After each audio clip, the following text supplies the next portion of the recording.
Hi friends, ధనుర్మాసంలో మనం శ్రీ మహావిష్ణువు గురించి వీడియోస్ అయితే చేసుకుంటూ ఉన్నాం. మరి ఈ ధనుర్మాసంలో ఈరోజు ఏకాదశి తిథి కాబట్టి ధనుర్మాసంలో ఈ ఏకాదశికి ఎంతో అద్భుతమైనటువంటి శక్తి ఉంటుంది. మరి అటువంటి ఏకాదశి రోజు శ్రీ మహావిష్ణువు యొక్క దశావతారాల గురించి వీడియో మీకోసం అయితే తీసుకొచ్చానమాట. శ్రీ మహావిష్ణువు యొక్క అవతారాల గురించి విన్నా తెలుసుకున్నా మరి అవి ఎంతో అద్భుతమైనటువంటి అవతారాలుగా మనందరికీ తెలుసు. మరి అటువంటి అవతారాలు ముఖ్యంగా 10 అవతారాలు ఉన్నాయి. వాటిని దశావతారాలు అని అంటారనమాట. మరి మీలో ఎవరైనా ఫస్ట్ టైం మా ఛానల్ చూస్తున్నారా? అయితే వెంటనే మా ఛానల్ సబ్స్క్రైబ్ చేసుకుని పక్కనే ఉన్న బెల్ ఐకాన్ని క్లిక్ చేసేయండి. అలాగే మీరు మా వీడియోస్ చూస్తున్నారని లైక్ చేయట్లేదు, దయచేసి లైక్ చేయండి ఫ్రెండ్స్. అలాగే దశావతార వీడియో స్కిప్ చేయకుండా చివరి వరకు చూడడానికి ట్రై చేయండి. దశావతారాలు ధనుర్మాసంలో శ్రీ మహావిష్ణువుకి ఎంతో ఇష్టమైనటువంటి మాసంగా మనం చెప్పుకుంటూ ఉన్నాం. మరి శ్రీ మహావిష్ణువు యొక్క అవతారాలు మొత్తం 10 అవతారాల్లో స్వామివారైతే వెలియడం జరిగింది. ఈ భూమి మీద స్వామివారు వెలిసినటువంటి శ్రీ మహావిష్ణువు వెలిసిన ఒక్కొక్క అవతారానికి ఒక్కొక్క ఆంతర్యం ఉంది. మరి ఆ అవతారాల్లో మొదటిది వచ్చేసి మత్స్యావతారం, తర్వాత కూర్మావతారం, ఆ తర్వాత వరాహ అవతారం, ఆ తర్వాత నారసింహ అవతారం, అలాగే 5వ వామన వచ్చేసి, ఆ తర్వాత శ్రీరాముడి అవతారం, ఆ తర్వాత శ్రీకృష్ణ పరమాత్మ అవతారం, ఆ తర్వాత పరశురాముడి యొక్క అవతారం.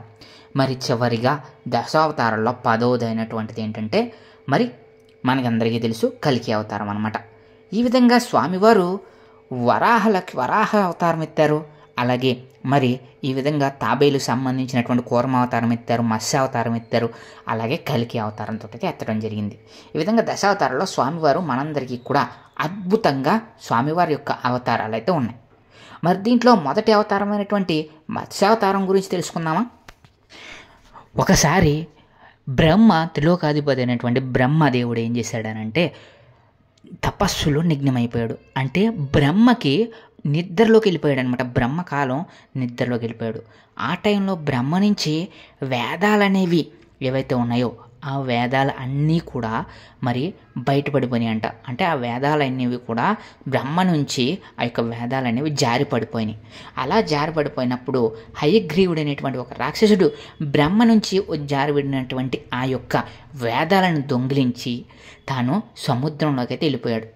దాంతో బ్రహ్మ నుంచి వేదాలు లేకపోవడంతో మరి మొత్తం వేదాల శాస్త్రాలన్నీ కూడా రాక్షసులు పాలైపోయినాయి అని చెప్పేసి సృష్టి మొత్తం కూడా బాధపడుతుంది. మరి అటువంటి వేదాలని తిరిగి రప్పించేందుకు శ్రీ మహావిష్ణువు ఒక అవతారాన్ని ఎత్తదలిచాడు. దాన్నే మత్స్యావతారంగా చెప్తారు. పూర్వం సత్యవ్రతుడు అనేటువంటి ఒక ఋషి తపస్సు చేసుకుంటూ ఉన్నాడనమాట. ఆ టైంలోనే స్వామివారు ఆ యొక్క తపస్సు చేసుకుంటున్నటువంటి దగ్గరలో తపస్సు చేసుకుంటూ కూర్చున్నటువంటి ఆ తపను కొలనులో మత్స్యావతారం కింద అయితే అవతారం ఎత్తాడు. అప్పుడు ఏం చేశారంటే సత్యవతుడు అనేటువంటి ఆ బ్రాహ్మణుడు ఆ దగ్గరలో ఉన్నటువంటి చెరువులోకి దిగి ఏం చేశారనంటే తపస్సుగా అనుష్ఠానం చేసుకుంటూ ఉండగానే ఆయన యొక్క చేతిలోకి ఒక చేప వచ్చింది. సత్యవ్రతుడు ఆ చేపను చూసి నెలలో వదిలిపెడదామని అనుకున్నాడు. వెంటనే ఆ చేప ఎట్లా చెప్పసాగిందనమాట, సత్యవ్రత నన్ను ఇక్కడి నుంచి తీసుకువెళ్ళు, నన్ను ఇక్కడ వదలకు అని చెప్పైతే చెప్పడం జరిగింది. నన్ను వేరే చోటకి మార్చమని చెప్పాడు. దీంతో సత్యవ్రతుడు ఏం చేశాడనంటే తన కమండలంలో ఆ చేపనైతే పెట్టడం జరిగింది. వెంటనే ఆ చేప ఏమైందంటే కమండలంలో చాలా పెద్దదిగా కొద్దిసేపటికే చాలా పెద్ద చేపగా మారిపోయింది.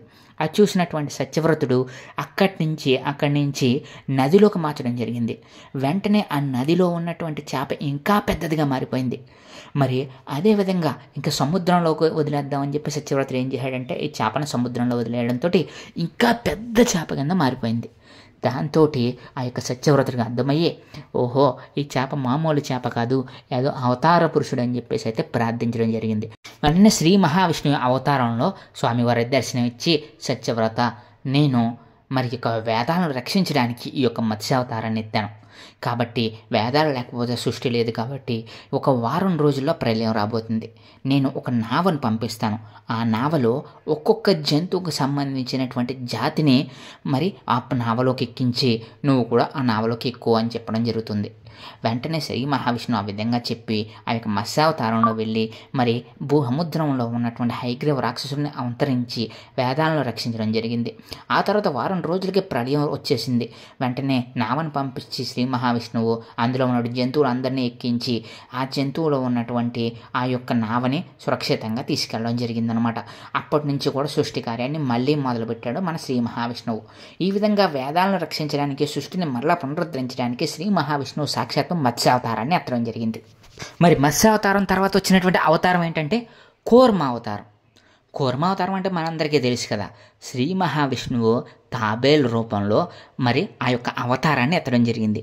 ఎందుకు అనంటే మరి మనందరికీ తెలుసు, రాక్షసుల నుంచి దేవతలు రక్షించడానికి శ్రీ మహావిష్ణువుని ప్రార్థిస్తే శ్రీ మహావిష్ణువు వాళ్ళకి అమృతాన్ని ప్రసాదించాలనే ఉద్దేశంతో మందర పర్వతాన్ని చిలికితే మరి దేవతలు రాక్షసుల నుంచి చావు ఉండదని, అందులో ఉన్నటువంటి అమృతం అనేది మరి అద్భుతంగా పనిచేసి దేవతలు అందరూ అమరులు అవుతారని చెప్పడం జరిగింది. శ్రీ మహావిష్ణువు యొక్క ఆజ్ఞతోటి మరి ఆ యొక్క మందర పర్వతం దగ్గరికి వెళ్ళి మరి పాల సముద్రంలో మందర పర్వతాన్ని అయితే ఉంచడం జరిగింది.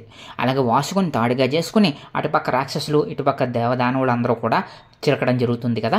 మరి అలా జరుగుతున్నప్పుడు మందర పర్వతం అనేది మరి ఆ యొక్క పాల సముద్రంలో మునిగిపోతుంది అనమాట, నిలబడదు. అప్పుడు వీళ్ళందరూ కూడా శ్రీ మహావిష్ణువుని ప్రార్థిస్తారు. అప్పుడు శ్రీ మహావిష్ణువు ఆలోచించి అద్భుతమైనటువంటి అవతారాన్ని ధరించడం జరిగింది. దాన్నే కూర్మ అవతారం అని మనందరం చెప్పుకునేటువంటి ఆ యొక్క తాబేలు అవతారం అనమాట. కూర్మ అవతారంలో ఆ యొక్క మాల సముద్రంలో మందర పర్వతానికి కిందకి వెళ్ళి ఆ యొక్క మందర పర్వతాన్ని నిలబెట్టడం జరిగింది.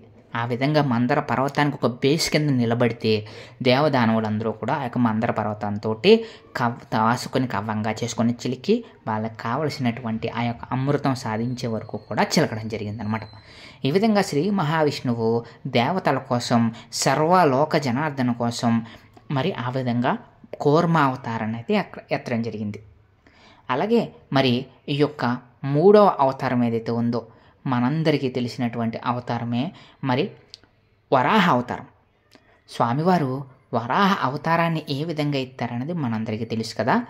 అదే హిరణ్యాక్షుడు అనేటువంటి రాక్షసుడు మరి ఆ యొక్క భూదేవిని అపహరించి భూదేవిని ఎలాగైనా సరే ఆక్రమించాలని మొత్తం ఆక్రమించి భూదేవిని పాతాళంలోకి తీసుకెళ్ళిపోయాడు. దీంతో భూమి మీద మనుగడ లేదు, భూమి ఎక్కడుందో ఎవ్వరికీ తెలియదు. అప్పుడు దేవదానవులందరూ కలిసి శ్రీ మహావిష్ణువుని, స్వామి నీవే దిక్కు, ఎలాగైనా సరే భూదేవిని కాపాడి మళ్ళీ భూమి మీదకి తీసుకురండి అని చెప్పేసి అయితే ప్రార్థించడం జరిగింది. ఆ విధంగా ప్రార్థించగానే శ్రీ మహావిష్ణువు వరాహ రూపాన్ని ధరించి మరి ఆ యొక్క హిరణ్యాక్షుడితో యుద్ధం చేయడానికి భూమి ఎక్కడుందో నెత్తికి పాతాళానికి వెళ్ళి ఆ యొక్క హిరణ్యాక్షుని సంహరించి తన యొక్క కోరలతోటి, ఏవైతే వరాహం యొక్క కోరల మధ్యలో భూమిని పట్టుకుని పైకి తీసుకురావడం జరిగింది.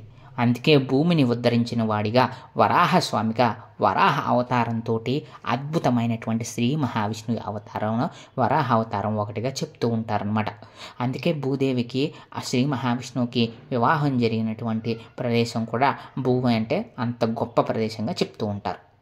మరి ఈ విధంగా వరాహ అవతారం ఆ విధంగా స్వామివారు అయితే ధరించడం జరిగింది. అలాగే ఇంకొక అవతారం ఏంటో తెలుసా? 4వ అవతారం. శ్రీ మహావిష్ణువు యొక్క 4వ అవతారం ఏంటంటే మనందరికీ తెలిసినటువంటి లక్ష్మీ నారసింహ అవతారం అన్నమాట. ఈ అవతారం గురించి మనందరికీ తెలుసు కదా. లక్ష్మీ నరసింహస్వామిగా మనందరితోటి పూజలు అంచుకున్న స్వామివారు సింహం తలతోటి మానవ శరీరంతో ఉండడం జరిగింది కదా. మరి అద్భుతమైన అవతారంలో హిరణ్యాక్షుడి యొక్క సోదరుడే ఈ యొక్క హిరణ్యకశిపుడు. మరి అటువంటి హిరణ్యకశిపుడి యొక్క కుమారుడు ప్రహ్లాదుడు శ్రీ మహావిష్ణువు భక్తుడు అవ్వడంతో మరి హిరణ్యకశిపుడు ఏం చేశాడనంటే ప్రహ్లాదుడిని ఎలాగైనా సరే సంహరించాలని చెప్పేసి అయితే మరి ఎన్నో ప్రయత్నాలు చేశాడు. కానీ శ్రీ మహావిష్ణువు దయ వల్ల మరి మన యొక్క ప్రహ్లాదుడికి ఏమి చేసినా, నేలలో పడేసినా, మరి అదేవిధంగా సముద్రంలో పడేసినా తిరిగి వచ్చేస్తాడు, మరి అగ్నిలోకి పడేసినా మళ్ళీ తిరిగి వచ్చేస్తాడు. ఏది చేసినా కానీ మృత్యుంజయుడి కింద ప్రహ్లాదుడు తిరిగి వస్తాడు. చివరికి ప్రహ్లాదుడిని కాపాడడానికి శ్రీ మహావిష్ణువు ఆ యొక్క స్తంభంలోంచి ఉద్భవించి మరి లక్ష్మీ నారసింహస్వామిగా వెళ్ళడం జరిగింది కదా. ఈ రూపం ఎంతో అద్భుతమైనటువంటి రూపం కదా, మనందరికీ తెలుసు. మనందరం కూడా ఎప్పుడూ స్వామివారిని లక్ష్మీ నరసింహ అవతారంలో కొలుచుకుంటూ ఉంటాం. అదే లక్ష్మీ నరసింహ అవతారం యొక్క విశిష్టత అన్నమాట. ఈ విధంగా 4 అవతారాల్లో స్వామివారు వెళ్ళడం జరిగింది. మరి ఇక 5వ అవతారం వచ్చేసి ఏంటనుకుంటున్నారు? వామన అవతారం. వామన అవతారం గురించి మనందరికీ తెలుసు. సో స్వామివారు ఒక చిన్న పిల్లాడి రూపంలో వామనుడు బలిచక్రవర్తిని మరి ఏ విధంగా 3 అడుగుల నేలను దానం అడిగి మరి అడుగుతాడో, బలిచక్రవర్తి దానికి 3 అడుగులే నువ్వు అడిగింది, నీకు ఇంకేం అడుగుతావు అని చెప్పేసి నేను భయపడ్డాను, 3 అడుగులు అడిగావు కదా, దానికి నేను ఇస్తానని చెప్పడం జరిగింది.